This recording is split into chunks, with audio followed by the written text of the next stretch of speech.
¿Me escuchan?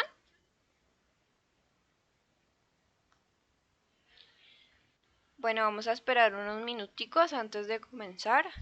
eh, a ver si se conectan más personas. ¿Me pueden decir si me escuchan por medio del chat, por favor?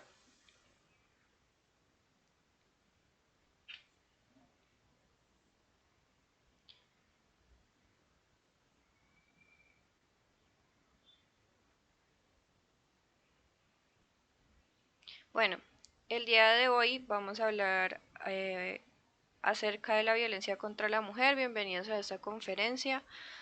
Mi nombre es Laura Tovar Jiménez, soy médico en formación de la Universidad Libre y estudiante de Administración de Salud de la UNAM. Entonces, primero vamos a contextualizarnos un poco de qué es la violencia contra la mujer. Entonces se define como todo acto de violencia de género que resulte o pueda tener como resultado un daño físico, sexual o psicológico para la mujer mediante amenazas o actos de coacción, así como la privación arbitraria de la libertad, tanto si se producen en la vida pública como en la vida privada. Vamos a mirar las diferentes epidemiologías, entonces tenemos que tener cuatro aspectos muy importantes.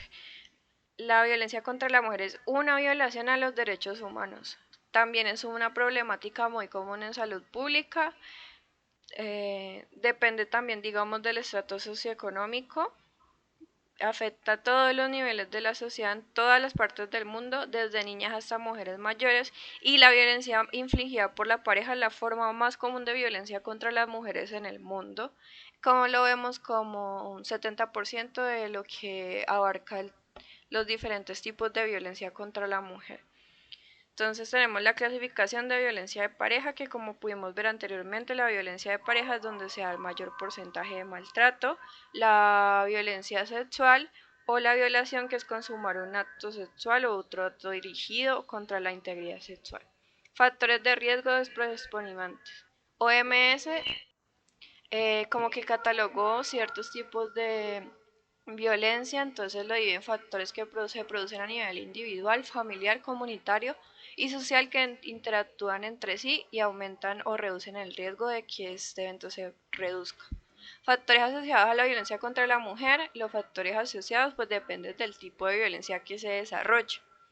Dentro de estos vamos a tener el bajo nivel de educación, exposición al maltrato infantil, violencia familiar presenciada, trastorno antisocial, alcoholismo, comportamientos masculinos dañinos, normas comunitarias que privilegian al hombre, escaso empleo a mujeres. También pues vemos que esto está más asociado a bajos niveles de escolaridad. Digamos, en factores asociados a la violencia de pareja se identifica más que todo antecedentes de violencia, discordancia o insatisfacción marital, que no haya una adecuada manera de, digamos, de decir las cosas, dificultad de comunicación dentro de la pareja, conductas de control dentro de la pareja por parte del hombre, que es un tema que vamos a abordar más adelante, y la violencia sexual es la creencia de honor de la familia y la pureza sexual. Ideologías que consagran privilegios sexuales al hombre, es decir, que el hombre tiene todo derecho a satisfacer sus necesidades sexuales, mientras que la mujer se verá vulgarizada por esto. Entonces, digamos que hoy en día tenemos una sociedad que tiende a ser un poco machista, y que esta creencia de honor de la familia y pureza sexual se ve más que todo reflejada en las mujeres, donde la mujer debe de estar privatizada, digamos, en su abordación sexual, porque no tiene como el libre derecho a esto, mientras que el hombre pues tiene libre derecho a esto. Factores protectores son los sociales. Entonces, desde este componente se configura todas las leyes que se dirigen a la promoción de igualdad de género, facilitar el acceso de las mujeres al mercado de trabajo formal, en donde, digamos, se ofrezcan las mismas garantías y sueldos. Entonces, aquí es muy importante tener en cuenta que hoy en día hay muchas mujeres en cargos públicos, pero anteriormente esto no era así. Hoy podemos pues como gozar de esto gracias a la promoción de la igualdad de género a lo largo de toda la historia, Y dentro de los factores protectores tenemos los comunitarios. En este conjunto de factores reunimos todas las normas que apoyan la no violencia. Entonces tenemos todas estas charlas motivacionales que promueven el empoderamiento de la mujer, la equidad de género, y entre diversas pues campañas que nos promueve esta iniciativa. También los interpersonales son relaciones de pareja caracterizadas por la igualdad de género, incluido compartir las tomas de decisiones y la responsabilidad del hogar. Entonces esto quiere decir que si una mujer es estable económicamente, tiene la autoridad de decir y de tomar responsabilidad dentro del hogar. No quiere decir que la mujer solamente sirve para las responsabilidades de un hogar, es decir, no que porque es mamá, que porque la mujer es la que cría a los hijos, la mujer es la que hace el aseo, eso no debe de verse así. Realmente lo que se debe de tomar es la responsabilidad por parte de ambos. Factores protectores tenemos los individuales, la no exposición a la violencia en la familia, educación secundaria completa, autonomía económica, es decir, que la mujer esté estable económicamente y cuente con un trabajo fijo, o que pueda tomar sus propias decisiones, menor diferencia entre los niveles educativos entre mujeres y hombres, y tanto los hombres como las mujeres tienen actitudes que conducen a la igualdad de género, es decir, así como yo decido, tú decides. Todo debe de ir en una balanza y ser verdaderamente equilibrado. Los entornos como escenarios de transformación social son el hogar, comunitario, educativo, laboral e institucional. Vemos que pues la crianza va en la parte del hogar y lo educativo, y ya en temas de otras perspectivas está el laboral y el institucional. Más sin embargo, y vamos a tomar el comunitario. ¿Cuál es la magnitud del problema en Colombia? Bueno, para muchos es un tema demasiado como oculto, pero yo quería venir a mostrarles unas estadísticas que nos dice cuál es la magnitud del problema de la violencia contra la mujer en Colombia. Según la OMS, una de cada tres mujeres, o sea, un 30%, ha sufrido de violencia física y o sexual por parte de su pareja, o violencia sexual por alguien que no era su pareja, o ambas. Este artículo pues fue un estudio que se realiza en el 2018. Estadísticas en el 2020. Entonces, este artículo nos muestra que entre el 25 de marzo y el 10 de noviembre de 2020 aumentaron los casos significativamente de las mujeres que fueron asesinadas. ¿Esto por qué? Porque como se pudo ver, el año de 2020 pues fue el año de confinamiento por COVID-19, y aquí no, donde las mujeres tenían que permanecer más horas junto a sus agresores o junto a, digamos, a los que las violentaban, y finalmente pues la conducirán a la muerte. Se registraron más o menos casos de mujeres adolescentes y niñas víctimas de violencia sexual entre los 0 y 17 años. Esto es súper importante porque las estadísticas y la media se concentró aquí. Las líneas de atención son un método para la prevención de la violencia contra la mujer. Tenemos la línea 155 entre marzo de 25 y el 29 de octubre de 2020, las llamadas a la línea por violencia intrafamiliar aumentaron en un 116%, eso por lo que ya había mencionado por parte del confinamiento, y es importante tener en cuenta que nosotros ocupamos el tercer lugar dentro de los departamentos que mayor caso de violencia contra la mujer tienen, y por consecuencia de ello, pues asesinato. Pues sabía Bogotá, Antioquia y Valle del Cauca. Esto también tenemos otras líneas de atención, está la línea 123, que es la relacionada con la violencia de pareja, más específicamente digamos en estos casos, y la línea 122 del total de llamadas recibidas en esta línea. Están las rutas de atención y maneras de prevención. Esto es un tema muy importante. Entonces, ¿qué propone? La ONU propone un plan para prevenir la violencia. Este plan que propuso la ONU fue en el año 2019. Es una estrategia RESPET para prevenir la violencia contra la mujer dirigida a las instancias normativas, que se fundamenta, digamos, en 7 ideales. Primero, el fortalecimiento de las habilidades de la relación, es decir, una comunicación asertiva. 2, el empoderamiento de las mujeres.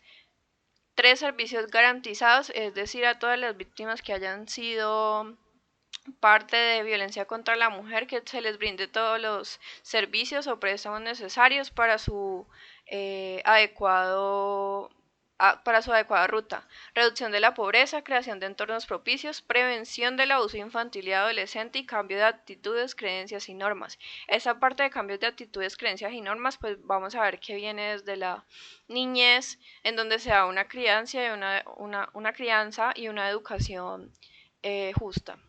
Ley 1257 del 2008.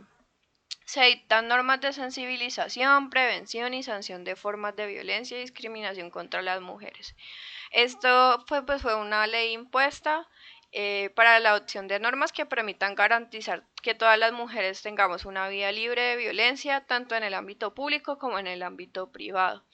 Es importante que nosotros como colombianas y como mujeres reconozcamos estas leyes que existen y que están ahí para protegernos.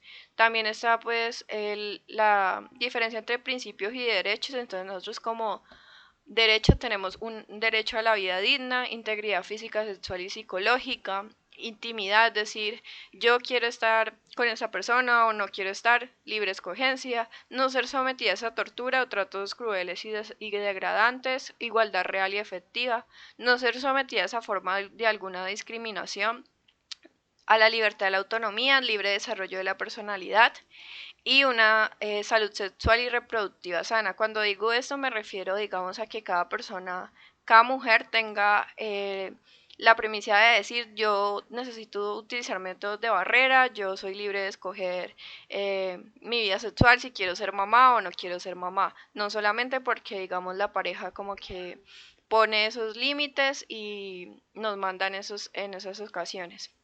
Derechos de la víctima de violencia. Entonces, estas víctimas van a recibir una atención integral a través de servicios con cobertura suficiente, accesible y de calidad. Deben de recibir una orientación y además de esto asesoramiento jurídico y asistencia técnica legal con carácter gratuito. Esto debe ser inmediato y debe ser especializado según el conocimiento de la autoridad. También deben de firmar un consentimiento informado, pues con todos los exámenes médico-legales respectivos para la práctica, digamos, de los mismos. Y la persona que haya sido violentada tiene que tener, digamos, eh, la capacidad de decidir voluntariamente si puede ser confrontada con el agresor en cualquiera de los espacios de atención. Si la persona, digamos, denuncia y se hace todos los exámenes médicos legales, pero finalmente no quiere denunciar a su agredor, eso también está válido. Medidas de sensibilización y prevención. Tenemos tres componentes. El gobierno nacional pues formula los planes y programas nacionales integrales para la prevención y la erradicación. Tenemos departamentos y municipios que son los encargados de las medidas educativas, así como la formación de los derechos, libertades, autonomía y las medidas en el ámbito laboral, que se da por parte del Ministerio de la Protección Social para promover el reconocimiento social y económico del trabajo de las mujeres.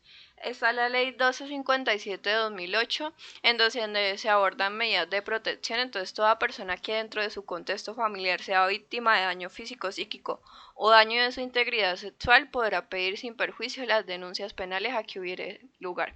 Entonces, primero se debe de acudir a urgencias, luego o a cualquier centro de salud, a un comisario de familia, a un juez civil municipal como medida de protección inmediata y la violencia intrafamiliar, pues debe de ordenarse que el agresor presente el desalojo de la casa, que el agresor deba de abstenerse de penetrar en cualquier lugar donde se encuentre la víctima, obligación de acudir a un tratamiento reeducativo y terapéutico en una institución pública y si fuese necesario, digamos, se ordenará al agresor el pago de gastos de orientación y asesoría jurídica, médica, psicológica y psíquica porque muchas de las víctimas requieren todas estas intervenciones de un equipo multidisciplinario por los traumas o psicológicos y lesiones.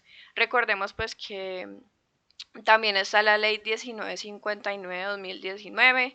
Esto es una modificación de algunos artículos de la ley de 599 del 2000 y de la ley 96 del 2004 en relación con el delito de la violencia intrafamiliar. Entonces, ¿qué hacer si soy víctima de violencia? Primero, reconocer mis derechos. Segundo, buscar ayuda, ya sea de profesionales de salud, psicología, medicina, enfermería, trabajo social, todos estos profesionales estamos dispuestos a ayudar a estas mujeres, informar e iniciar procesos en las líneas de atención, recaudo de pruebas y testigos. Es muy importante que contemos siempre con la ayuda de un amigo, un familiar o alguien cercano y siempre, siempre, siempre se debe avisar a las autoridades si se es víctima de violencia. Entonces, por ti y por todas no toleres el maltrato. Muchas gracias por prestar atención.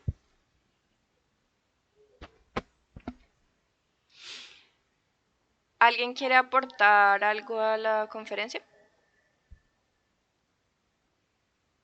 La verdad, la presentación me pareció muy buena y muy importante y yo siento que es algo que se debería hacer muy a menudo y que se completara el aforo. Porque yo digo que todos tendríamos que tener muy en cuenta esto, tanto hombres como mujeres, porque es un tema bastante delicado y últimamente en la sociedad se ha normalizado mucho. Bueno, muchas gracias María Victoria por tu participación.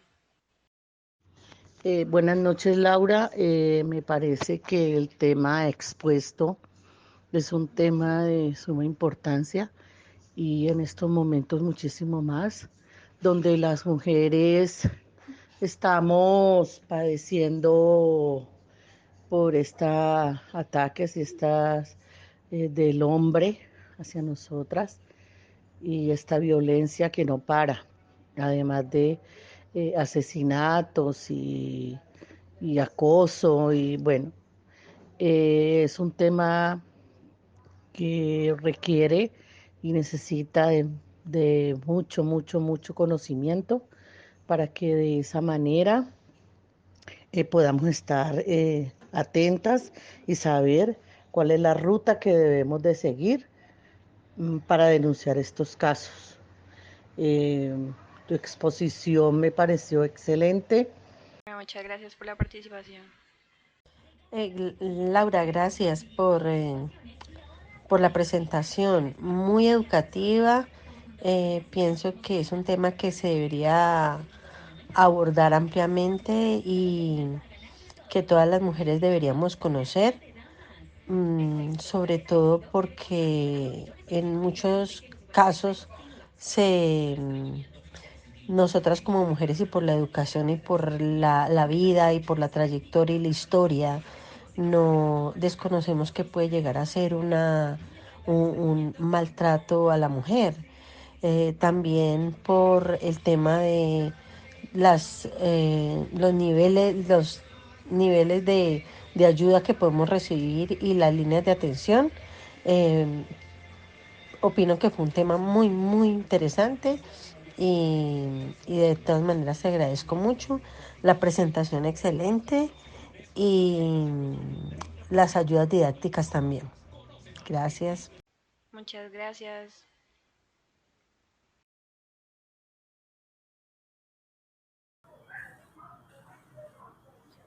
Bueno, buenas noches. Por mi parte, pues yo también quiero agradecerle a Laura por habernos invitado como a esta charla, que es un tema muy importante.